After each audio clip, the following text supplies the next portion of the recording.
मुल्क के मुख्तलिफ हिस्सों में आज से 17 जुलाई तक बारिशों का इम्कान है। पंजाब के बेशतर अजला में आंधी और बारिश की पेश गोई है।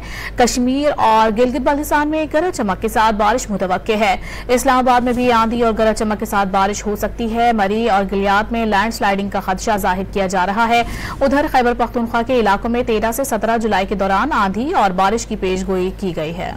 मुल्क के मुख्तलिफ हिस्सों में आज से 17 जुलाई तक बारिशों का इम्कान है। पंजाब के बेशतर अजला में आंधी और बारिश की पेश गोई है।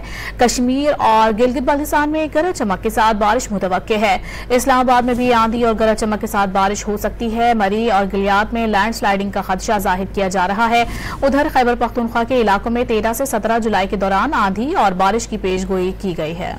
मुल्क के मुख्तलिफ हिस्सों में आज से 17 जुलाई तक बारिशों का इम्कान है। पंजाब के बेशतर अजला में आंधी और बारिश की पेश गोई है। कश्मीर और गिलगित बल्तिस्तान में गरज चमक के साथ बारिश मुतवक्के है।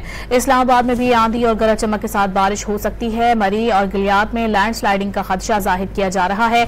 उधर खैबर पख्तूनख्वा के इलाकों में 13 से 17 जुलाई के दौरान आंधी और बारिश की पेश गोई की गई है।